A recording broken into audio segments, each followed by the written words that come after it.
I am Jim Collison and live from our virtual studios around the world. This is Gallup's Call to Coach, recorded on September 22nd, 2020.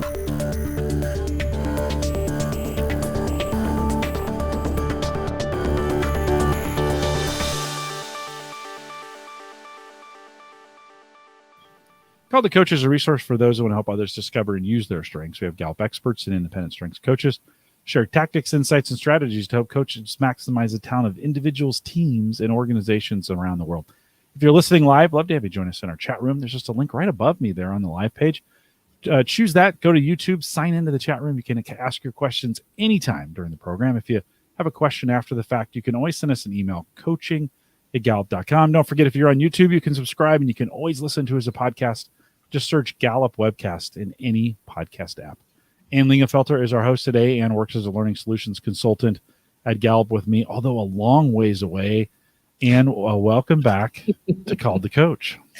Thanks, Jim. It is great to be here in what is now springtime in Sydney, Australia, and it is absolutely beautiful. And my guest is in Melbourne, which is not too far away from here, and I'll introduce you to him very shortly, or you'll hear from him very shortly. Peter Wolfe is a passionate and trusted people leader. Originally from the UK, Peter and his family relocated to Melbourne, Australia 16 years ago with PricewaterhouseCoopers, where he worked across the audit, assurance, and consulting businesses. Since 2010, Peter has been working with the Australia and New Zealand Banking Group, or the ANZ as we know it out here, where his roles have been in projects, business management, and operational leadership positions across technology, and most recently within the bank's cybersecurity business. Having become a Gallup certified strengths coach in 2017, Peter has spent a considerable amount of time investing in individual and team development, integrating this coaching framework alongside existing organizational initiatives, focusing on employee engagement and high-performing teams. His mission is to bring a strengths-based mindset to everything that we do, challenging each of us to become better versions of ourselves. Over the last 18 months, Peter has been incorporating this strengths-based approach into agile teams, where coaching and development conversations are embedded in ongoing delivery. Keen to hear more about that one. Since becoming certified, Peter has facilitated both individual and team strengths-based development to several thousand individuals globally, with each interaction focused on providing a greater depth of awareness and appreciation of ourselves and how we filter the world, and encouraging teams to leverage the unique contribution of each and every individual. In the last year, with the support of ANZ, Peter has also launched his own consulting business, where he is seeking to extend his learning further and provide wider development opportunities for individuals and teams outside the bank. Peter, welcome to Call to Coach. We're very pleased to have you here. Well, it's lovely to be here, Anne. Thank you very much. I'm very excited to tell you more about the strengths work I've been doing. Yeah, fantastic. Start us off, please, with your top 10. So yes, my top 10 are Futuristic, Individualization, Relator, Learner, Competition, Responsibility, Analytical, Discipline, Includer, and Arranger. So a bit of a mix of them all. Yeah, fantastic. And you told me before the show that you swear by the top 10. You know, for many years we talked about the top 5, and now we've really transitioned into one where we are focusing more on the top 10. Why do you swear by them? I think, to be honest, Anne, I think it comes down to the fact that these most dominant talents we have, these top 10, are very much part of our world almost every day. And, you know, I in the coaching or even the conversations I have with teams and individuals, I really encourage people to see beyond the 5 and really leverage those outside the top 5 that probably give them as much potential and opportunity as those in the 5. They shuffle around. It's their toolkit. Yeah, absolutely. But most importantly of all, we don't want them focusing on the bottom 5, right? Which is as you and I both know, oftentimes when we hand that report to folks for a coaching session or a team session, the first thing they do is turn it over and look at the bottom, and focus on their weaknesses, right? So that's I guess it's a hard habit to break, but we're trying, correct? That's it. It's the human nature to really dive to the sort of the lesser talents, those ones in the 30s. But often, as we know, the sort of the conversations that then ensue are around, well, actually, those ones at the top kind of help me get to where I need to get to, and that's what it's all about. And that's very much the passion, enthusiasm I bring in my conversations. Yeah, fantastic. For the benefit of our audience, Peter, talk to us a bit about the ANZ and your role there. Give us a bit of context, if you don't mind. Yes, certainly. So Australia New Zealand Banking Group, so ANZ Bank, is one of the top, I suppose, 4 banks in Australia.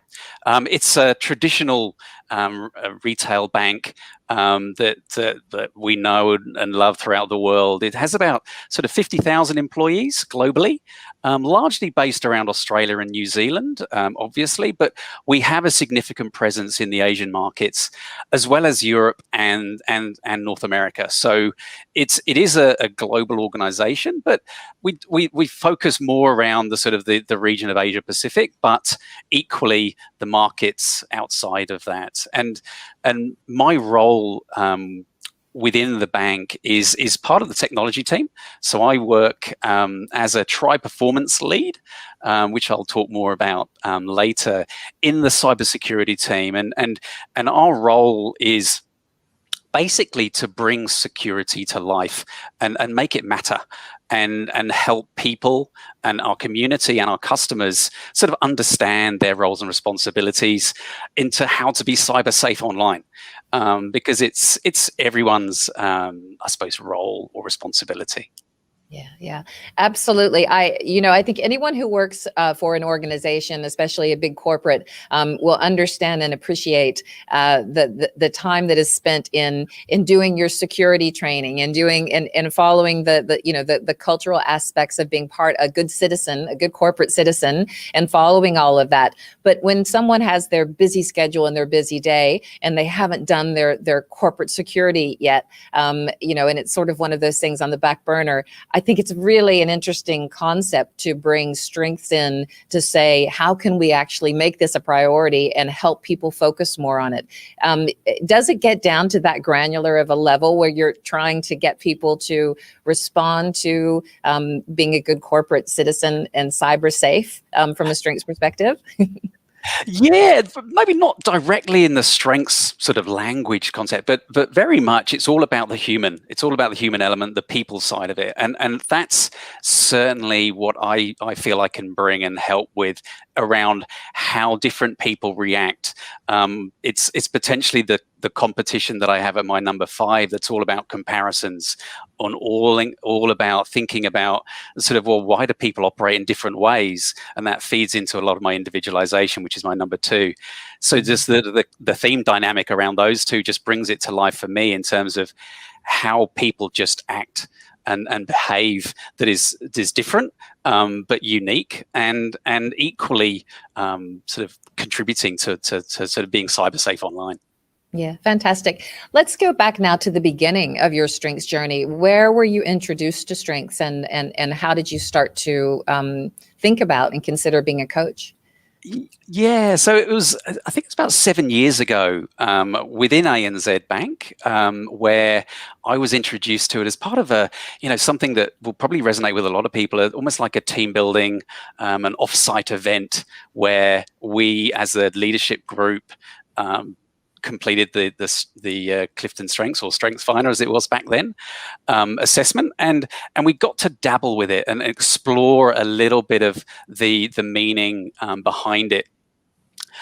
For me, though, it sort of paused a little bit there. I was naturally fascinated with it, as I am with a lot of the people-related sort of initiatives and frameworks, but it sort of parked for about 2 or 3 years, and then in the context of my own development, And with the development that was going on within the bank, there was a move to becoming more of there was a bit of a cultural transformation, a focus on new ways of working. And the strengths sort of conversation arose again for me with my teams around, I received a lot of the emails that Gallup send out, and it pricked my mind and interest in the opportunity to potentially become certified as a coach, because it's always something that's fascinated me. And that took us about 3 years ago, where I was fortunate enough to be sponsored by ANZ to become certified and go through the Global Strengths coach, or the accelerated strengths coaching as it was back then, to really dive into the depth of the learning and development that it offers. And from there, for the last 3.5 years, I've been very fortunate to have that support of ANZ in really learning and developing and embracing the framework further across the whole bank. Yeah, fantastic. Because it's interesting when we hear about large organizations having these cultural transformation programs. I think for most people, they think initially, oh, that can only be a good thing. It can't be, necessarily have bumps or challenges. It's you're going to get to a better place. You're focusing on people, and that's often I think the way that we think about cultural transformation programs. But the new way of working program was a lot about agile as well, was it not? Yes. That's right. Yes, that's right. And so I think, and with that, what I had sort of read and understood, and I'll be keen to know if this was what it was really like on the ground. When ANZ launched this new way of working agile program, it actually, everybody, 9,000 people in the Australian office had to all reapply for their roles. And then there was a sort of my understanding was a bit of a transparent, almost like a fishbowl in the center of the main, one of the main offices, where all of the strategy was being worked out and done, and anybody could come in at any point and have a look at what the strategy was on the wall and what was going to be happening. So it was very transparent, and shifting from, certainly needing to reduce numbers to staff numbers to a certain extent, and developing these sort of tribes and squads, and then cross-tribe collaboration as well. Now, have I got that right? Is that an accurate description of what was happening with that transformation? Yes. It kind of worked from so when Shane Elliott, our CEO, joined the bank a number of years ago, he really launched this sort of focus around the new ways of working, and very much from the way we do business, and he brought and came with a new sort of purpose statement, which was all around helping our people and community thrive, and really, as part of the new ways of working and really putting ourselves in the shoes of the customers, we needed to sort of work towards how do we best organize ourselves as the bank to deliver those great customer outcomes. So from the numbers that you gave, that was focused around technology. So within the technology team, we were part of the transformation, and it was very much, I brought, if you like, the sort of the concept around, well, let's think about the strengths-based approach to how I can integrate that into the work that was happening as part of the bank. So we were changing. People were looking to sort of move into different roles, different parts of the bank. And where I came from was that opportunity to embrace a lot of the sort of the writings of the time, particularly from Carol Dweck, from the growth mindset perspective, which was one of the sort of the foundational elements of a lot of the transformation that we were working on, to really bring to life how about let's focus on making ourselves the best version we can be. And that's where I saw the synergy with the strengths-based approach in the context of the enterprise-wide transformation that we were embarking on about 4 years ago. Yeah, fantastic. And I would imagine that as you're switching to that agile sort of tribe or team structure. So suddenly you have, I mean, your role or your place in that tribe really has to do with the role that you play, doesn't it? So it's really, you're trying to have someone from each team or one person to do in order to achieve whatever that project or that team is meant to be focused on. Because it's so role-based, how do you bring sort of strengths and the understanding of the team into that? Because everybody, I mean, obviously you can see where the individual knowledge and appreciation of your own natural patterns of thought, feeling, and behavior would be useful. But you are then this team of these individuals, and it has to be that team. You have to be doing those roles in a tribe. Is there any challenge with that in a strengths approach? I think yes, there can be, because I suppose what I've brought with the role that I have, I touched on the sort of the title being a tribe performance lead. So within the sort of the area I work, there are 3 or 4 teams that we call squads. And essentially my role is to help those teams embrace the sort of agile sort of practices of the different ways of working. And what I bring or have brought through my sort of, if you like, tailored with my high individualization again approach, is to ensure that each person is able to focus on those development opportunities, to actually encourage others to see the contributions of the other members of the different teams, and to keep sort of almost subtly to the start, but keep reflecting on those and integrating those sort of conversations into existing meetings or ceremonies, as we might call them in a sort of the agile environment. But it's very much becoming that language of strengths. And the challenges are around, we're busy, obviously, busy, there's lots happening. And my people focus adds that lens of, well, let's not forget about how we're thinking or how we're feeling or how we can value that contribution of others. And that's certainly what I've tried to bring in my own team, but also more broadly across ANZ with a number of the different tribes or areas of the bank that have embraced this framework.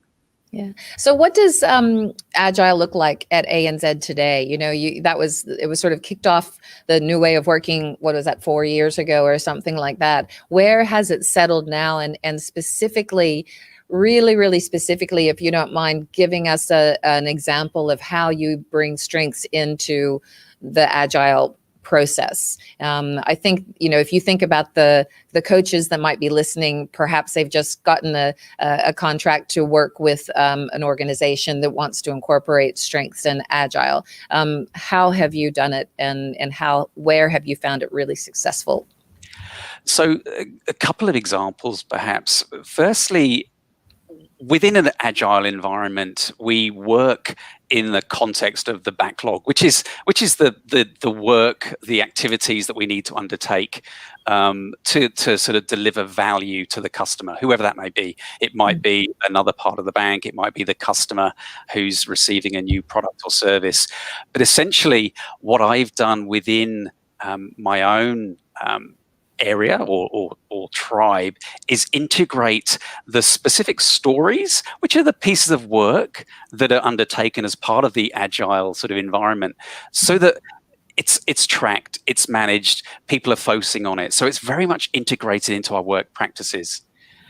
The other part is where I've worked with other parts of the bank in the more mature, I suppose, agile environments, is thinking about strengths in the context of the sort of phased evolution of this coaching conversations over periods of time.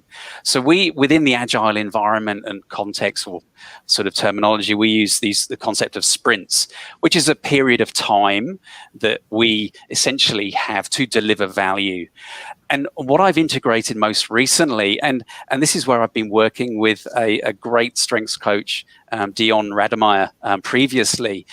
He and I have been talking about that integration into the strengths, sort of the sprint-based approach. And I've been trying that out with Dion's sort of guidance support along the way, where, for instance, you might do the assessment in sprint 1, the first couple of weeks. You might then have those interactions that are more of a personal, individual nature in the next sprint, the next sort of period of a month. And then finally, you might then have the team interaction in the following sprint, so the following month. So what you're essentially doing is you're creating a program of work that's focused around development in the strengths-based context within the work and the program of work that the different teams have. And that's been an opportunity that I've been working with a number of teams that they're starting to really get that strengths-based language flowing. Yeah.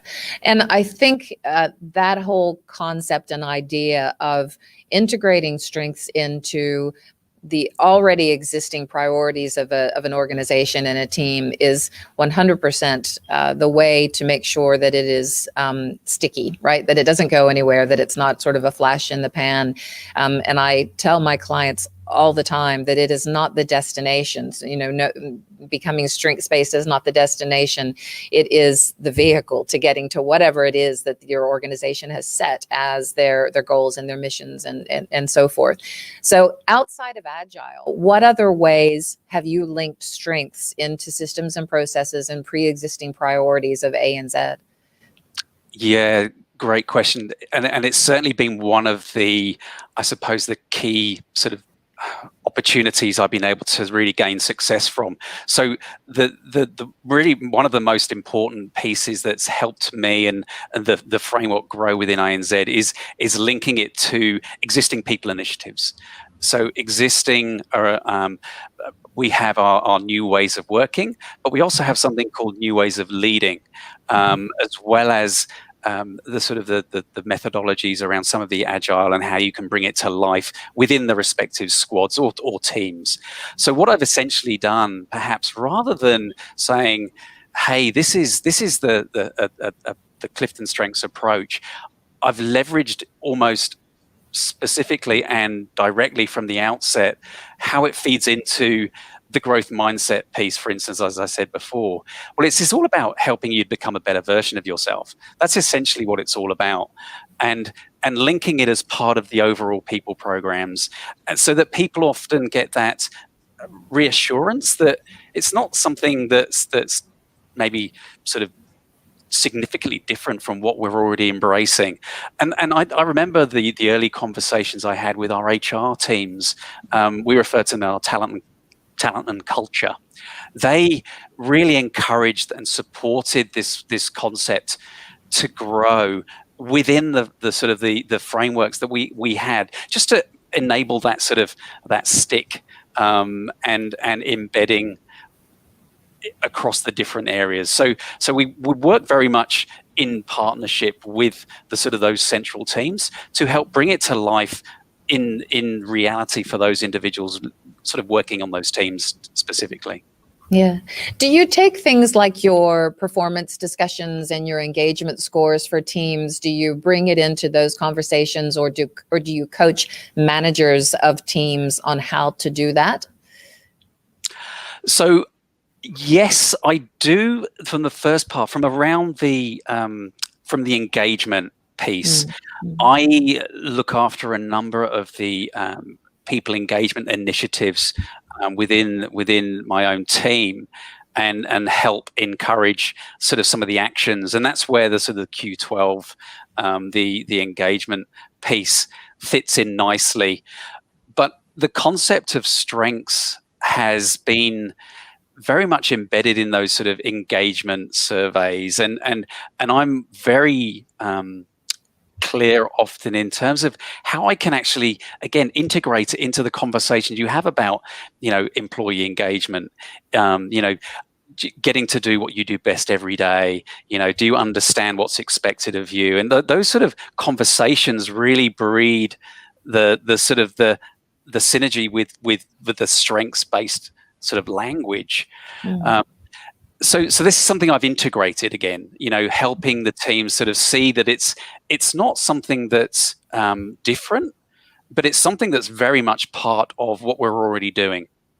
And that's what I've tried to do. And to be honest, I'm probably playing a little bit to my high individualization here in terms of, rather than creating something new, I'm customizing something to bring it to life for the people themselves. Yeah, 100%. And it's been really interesting in your telling me the story prior to the show. And you were saying that the people that you've coached and the teams that you've run workshops for at the ANZ have so embraced this concept and made it their own. And you're doing this clearly, outside of your own team, and in some cases outside of Australia. So with different ANZ staff in India and other locations. So that's really fantastic. And have you had any unique challenges with some of those folks in other countries, like in India and different, folks that you're not ever going to cross in the hallway or in the lift lobby? To be honest, I haven't found a significant challenge and actually the sort of the COVID-19 times of the more virtual experience is very much how I was able to engage with teams, even in the US, with some of our teams in the US and Europe and Asia, within the sort of the environment of that virtual training room. So I suppose the tools and techniques that we learn and grow and develop over the years within the sort of the strengths-based environment are just so powerful that it crosses those boundaries, to be honest. Even the cultures and just I was fortunate to visit some of the India offices and again having the intensity of that, the sort of the training and development in situ in sort of Bangalore where ANZ has a couple of offices was really powerful and really exciting to be able to share in person. But even on virtual, the connection that you make, and this is something I've found even most recently as within our current environment, the engagement that you can have with people on the video is you're there, you're in the moment, which is sometimes a little bit better even. And I was chatting to Jim about this earlier. Sometimes it's more engaging within the virtual room than in a classroom. So because you're sort of there in the moment with people, but the global nature has been something that's been really fantastic. And I guess the other piece I just wanted to say, you mentioned the fact that it's not necessarily part of my day job, and I've sort of experienced that more broader engagement outside my direct team. I think one of the things that has been truly exciting or really rewarding for me was having that leadership support and having the support of the senior leaders within the bank to encourage and allow me to almost take the framework more broad than my immediate team. And that sort of even plays directly to the sort of the transformation that we touched on before, the whole concept of the development for the broader team was what really excites me. And the opportunity to take this framework to others and help others learn, grow in teams is quite exciting. So the support though has been phenomenal.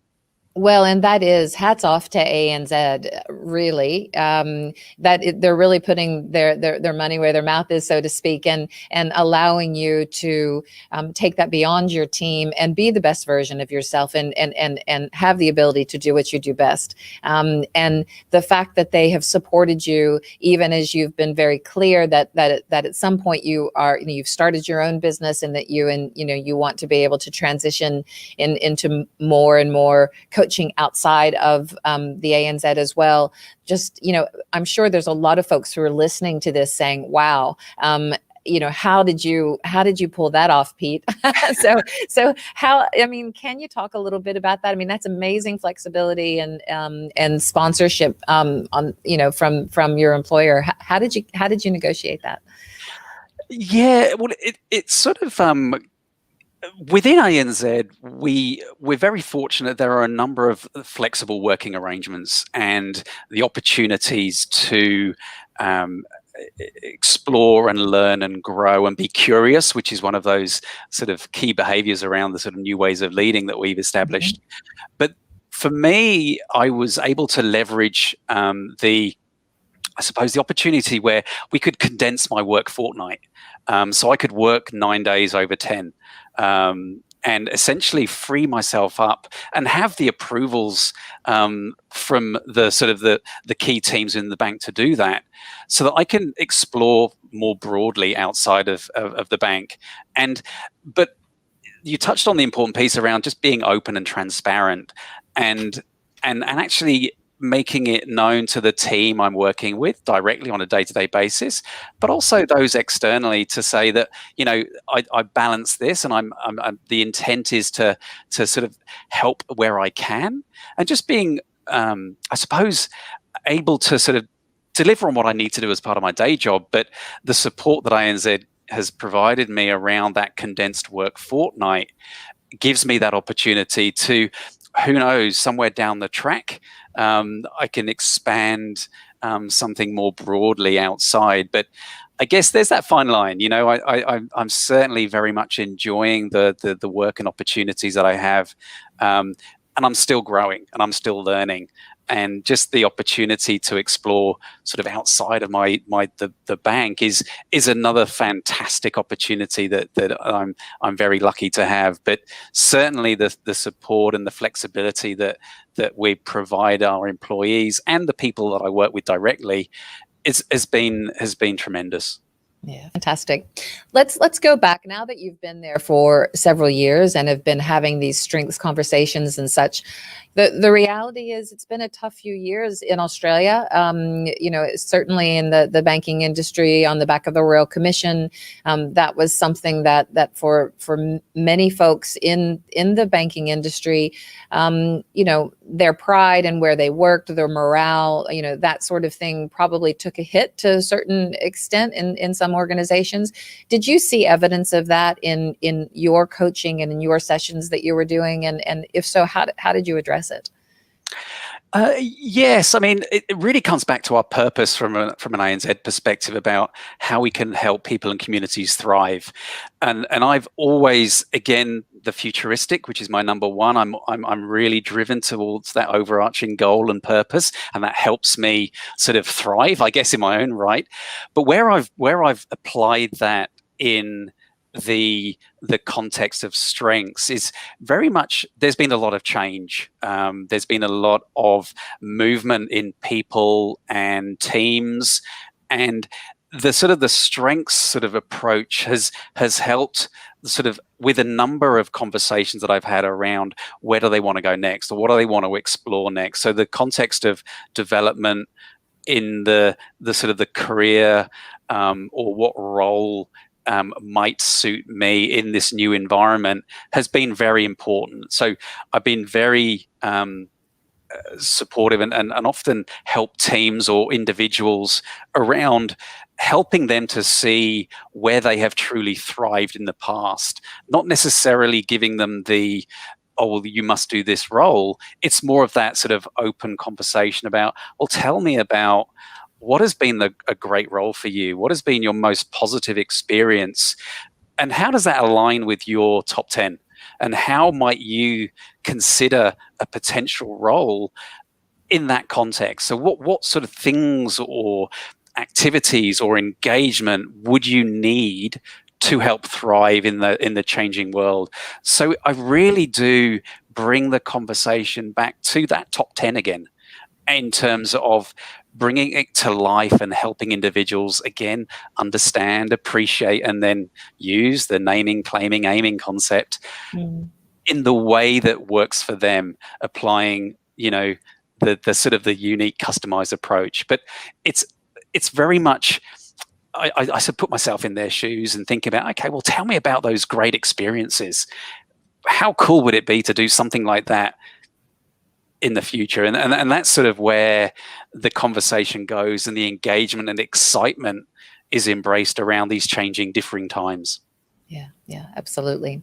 Knowing what you do know now about strengths development after these several years of your working with the ANZ, what do you wish more people at the ANZ knew? What would you want to share with more people at the ANZ about what you've learned about strengths-based development there?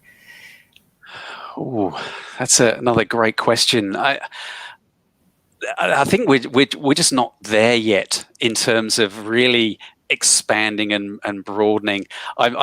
You mentioned in the start, I had the luxury, I suppose, and been very fortunate to engage with a couple of thousand people over the last few years across the bank. I think where I sometimes, I think, want to take it further is, I have this ambition and this goal, and it's my futuristic playing again, that I'd love to bring ANZ more strengths based in terms of everyday conversation, just that little bit more. But I realize, obviously, perhaps I can't do it by myself, and I've been very fortunate to see other members of the teams across the bank becoming certified and embracing some of the strengths based sort of framework. I think it's my time. I don't have enough time, I guess. I've got a day job. And I think, I love the opportunity to talk strengths. And I maybe don't have enough so often opportunity to do that. But I know my current team would probably, often refer to me as the strengths guy. But I think, the opportunity for more conversation in the strengths-based framework and language is kind of what I want to do more of. And I think, that you can always do more, and you can always grow more, you can always see things in a different way based on the different team. And that's kind of where I'd like to see it. And I'm always excited when another team approaches me and says, "Hey, Pete, can you run a discovery and then a few follow-up sessions?" And that's just lovely hearing that, because it kind of makes it all worthwhile to see that others are starting to pick up the baton and starting to make that run for it, which is what I always go towards. Yeah. It's interesting because strengths is positive and empowering, and people like to know what their natural patterns of thinking, feeling, and behaving are, and others around them. It tends to grab people. They like it, right? And so you can see why people embrace it. But I think for many people, their understanding and appreciation of it stops there, because they feel like it's almost the destination unto itself. And I think, if you were to, better than that, and I know better than that, because I see with my clients the way that their culture is changing, the way it is enabling conversations to happen between managers and individual contributors and teams that never happened before, and people for the first time sometimes in their lives feeling that people see them clearly and appreciate who they are, and they don't have to act like someone else in order to be valued and appreciated and to contribute. All of those things can seriously be life-changing for folks. If you had, all the restrictions are off, you had all the resources you needed. If you were told, here you go at ANZ, you can point strengths at anything, where would you point it? Ooh, I would have Won to. The lottery. Wow, here we go. I think you're futuristic number one, right? So here we go. I guess I'm already there. But no, I think what I can see and almost feel in touch. I think because it's such a large organization and a lot of complexity in all the different teams, and there's a few of my themes probably playing out now as I speak and answer this question, but it's that integration, though, with existing ways of working and the existing sort of initiatives that we have. I think it would just enable me to sort of really tap into those different areas. But I'd want to customize. I'd want to sort of adjust, pivot, change, be agile in how you can bring that sort of quite personal conversation to life for the individual, but also for the team. I think, I'd love for there to be more coaches within ANZ, and to really build that community within ANZ. And it's certainly growing. And I think they'd love to have that sort of that working more closely, perhaps with the sort of the learning and development and HR or talent and culture teams, as I referred to them before, to really initiate that enterprise-wide embracing of the concept, so that it can then filter as part of ongoing conversations or ongoing people initiatives across the year for every team. So I think it's very much aligning it with existing, because I'm not one to sort of tell people how it should be. I'm very one of those individuals that will work with the team we have and work with the frameworks we have to build and grow and enhance that. And I guess how better can you do that without actually focusing in on who we have to start with, or what we have to play with to start with. So I think that's where I'd go. It would sort of be that more enterprise-wide, turning ANZ strengths-based, which is one of those sort of futuristic goals that I have. But again, it's a journey, as you said. It's not something that you click your fingers. It's that cultural transformation again. You can't simply do it and then it's done. It's that journey. Remember the Don Clifton sort of research or talking around, it's a lifetime to truly appreciate those talents that you have. You can apply that fantastic sort of statement to everything and anything around the bank and what I'm doing, which is just a small part of it. Yeah. And what I've seen with some of my clients that I found to be super powerful, and it kind of resonates for me with your whole best version of yourself attitude at the ANZ, is just the ability to realize that, strengths is understanding your strengths, appreciating your strengths and unlocking them and starting to really leverage them is a gift. And will people, when they retire, when they go on with their life, will they look back at the ANZ as a place that actually changed their life? Their life is better because they worked for the ANZ and had these elements of themselves that, that there was a light that was sort of shone on those, and so they were able to acknowledge those. And for some of my clients, we've brought strengths into their families. So we've done strengths-based parenting courses for employees, and their partners have come along to talk about how they're parenting and how they can be better parents, and strength spot in their children.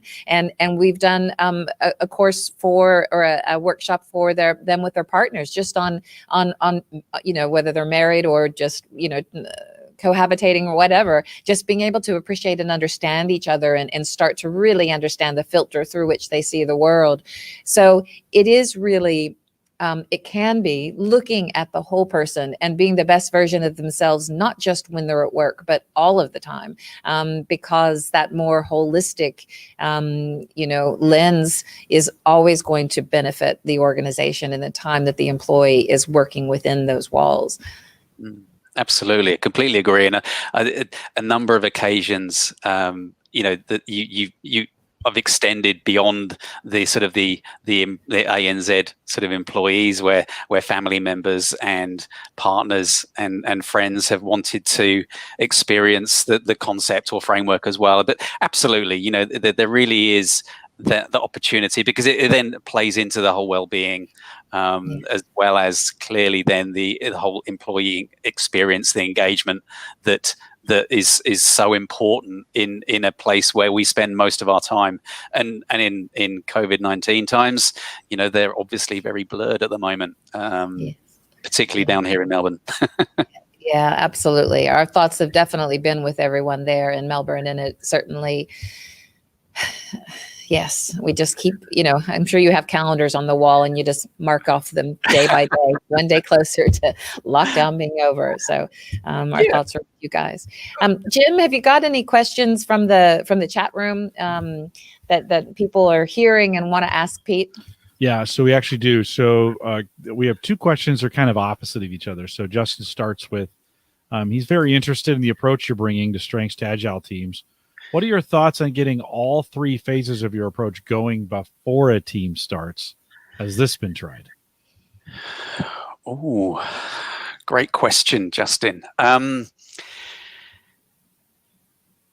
Not yet, I think, but that is the quick answer. But I think certainly not every team is working within the agile environment. So there are certainly the opportunities to to bring the whole strengths conversation into those prior to joining those squads, if you like, or teams. And the nature of, I suppose, the bank is that, as I said, not everyone works in the agile kind of ways of working. So you can sort of bring that to life in other parts of the bank. And I suppose then when you bring the sort of that team together who have obviously their knowledge of the strengths approach in that squad, that's the opportunity. Then you can sort of accelerate, I suppose, in terms of that a true, genuine appreciation of each other. But I think the size of the bank, and I suppose this maybe the small scale that I've got into the sort of the environment so far, hasn't really developed that. But I think there's certainly the opportunity to explore that almost as that sort of sort of joining the agile squad. Peter, for Holly's question, maybe you can flesh that out a little bit. So she's wondering, we've got a few established teams that are running sprints. How do you recommend starting to integrate strengths into an already existing process? So, and this is certainly what I've done with some of the more recent teams that I've been working with. They already have their sprint cadence, which is obviously the time that they're allocating to the different periods of work. It's very much focused around development, and a lot of the conversations in agile teams are around, the focus on allowing people the opportunity to spend time in development. So it's you can almost bring in the strengths sort of opportunity or framework to the backlog, as I touched on before, where you say, okay, well, this sprint, let's try something new. Let's give the team the opportunity to maybe take the assessment, and that way it won't impact, it's the 45 minutes plus a bit of the online learning module, perhaps, though an hour max over a period of time. It's something new. And there are a lot of great frameworks out there, as we all know. And I think the strengths one is obviously a great example where you can bring it in. So then in the future sprint, as I said, you can bring in maybe that more, if you have the capacity, the opportunity to actually have those individual conversations. Often one doesn't. So I then have that team discovery type focus, which is a sprint or two down the line. But there's no reason why you can't bring it, and as I've seen, into a sort of a team that is already sort of working through whatever they need to focus on as part of their sprint. Peter, this is a question Claire used to ask. Claire did these with me before Anne. That was, I think, 100 years ago, and the Earth was still cooling in those days. But Claire would ask, because you're working with teams so much, any tools that you like? What are your go-to tools that you when you start working with teams? What do you go to first, or what do you kind of hang your hat on? I do always lead with the favorites around things like the best of us, the powerful partnerships, the sort of the talent spotting of just what a great experience is. What are they how have you experienced sort of the use of strengths within the period of time just gone? But also one other thing I do within sort of an agile environment is bring to life one of the ceremonies or meetings or aspects is to do the retrospective, the retros, as we call it within the agile environment. And what I've been doing most recently is, often the context around those meetings are, what went well? What can we do a little bit better? In the context of strengths, you can bring to life the concept of, people really having a positive experience. You can just do the direct correlation often, facilitate the conversation with the team around, hey, that went really well. Now, which one of your strengths does that align with? Or even if it didn't go well, and this is sometimes a more powerful conversation. Okay, so which talents could have helped you there? Or maybe what talent that you have in your top 10 maybe wasn't coming to life as you would have hoped. And that's where you get the interesting aha moment that is often the case in those retrospectives, as an example. But integrating again into existing meetings, just those, Anne touched on the strength spotting, just call it out. And it just brings a smile to the face, to be honest, around, oh, yeah. And it just gives that spark of engagement that helps people go to the next thing. Yeah. I love the question in those circumstances, who on the team could have helped with that? That just that quick, like, oh, yeah, this didn't work out. Who could have helped? Whether that's that person answering that back or the team in the context of the team, for someone to speak up and say, I could have helped in that area. Anne, do you want to add anything to that? One of the advantages of our summit this year going virtual is that the information and the sessions were available for a long time afterwards. And just last night, I was watching the session with Danny Lee, who is a learning development consultant for us. And I don't know if you've seen this one, Peter, if you went to the summit or not, but he talked about taking the best of us and having that grid, the quadrant, which we all love, right? Everybody says that's super powerful, but he sort of even maximized it by putting the performance goal in the center. So not just overall life with my team, but let's look at the best of us quadrant using through the lens of that specific performance goal. Maybe that's something you use for your retro sessions, whether it's before, or maybe you need to be having that conversation before, so that you can really set one another up with that. And just as an aside, the other element that he covered in a way that I think was better than I've ever heard was the team grid sessions and really how to make a team grid session super powerful for a team. So if you guys haven't listened to that, check it out. Well, for us, they're still available. For everybody else. Right. Everybody else. Well, I'm sure that those folks got and took advantage of those. Well, we've done some of those sessions for the certified coaches. Some of that exists inside the learning series that is there. Some of it also exists on Call to Coach. So there's still a lot of that out there. Peter, what yeah, right here. We're talking about it right now.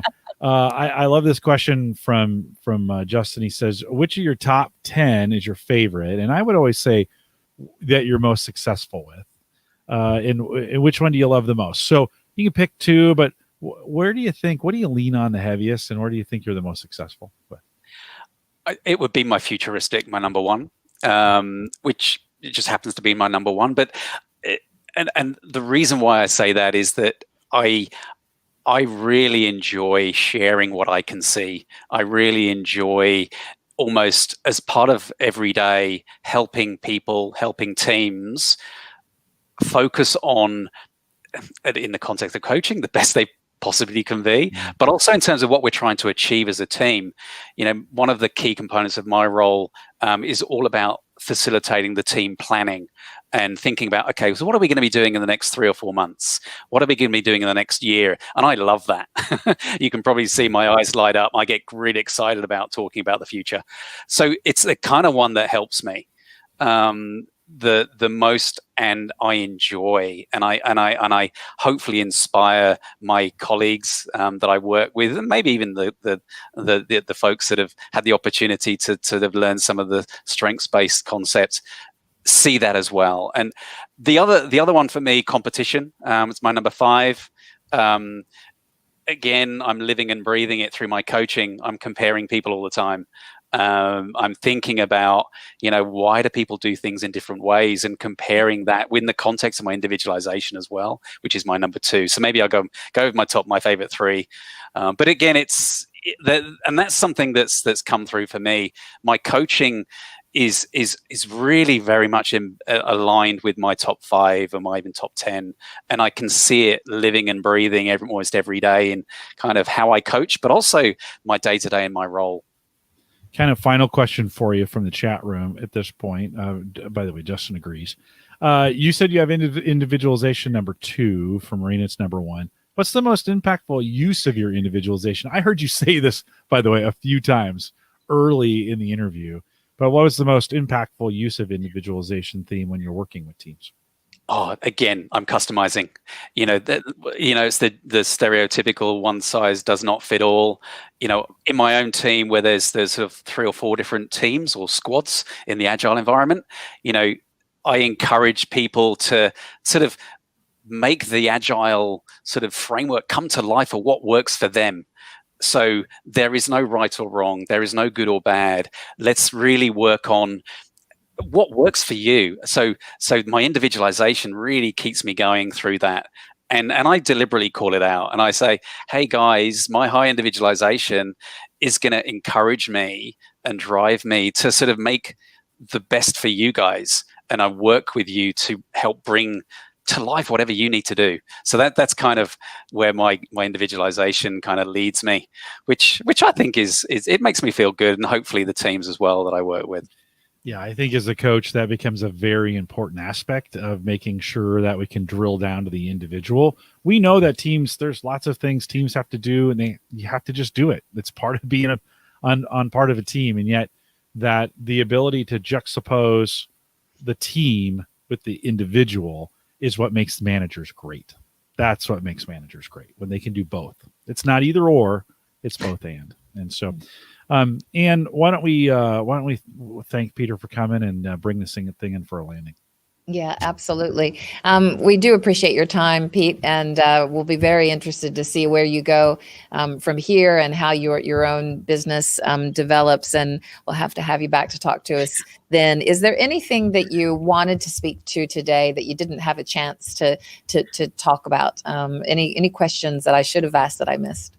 Oh, no, it's been a wonderful experience. Thank you so much, Anne and Jim, and obviously everyone that's been with us virtually as well, live. So for me, it's I'm living my dream in terms of bringing the sort of strengths-based focus to everything I do, and hopefully with others that I come into contact with around me. So I've really enjoyed the experience, and hopefully I'll continue to grow and develop and share more broadly. But I'd love to come back again and tell you more about how this continues to grow for me.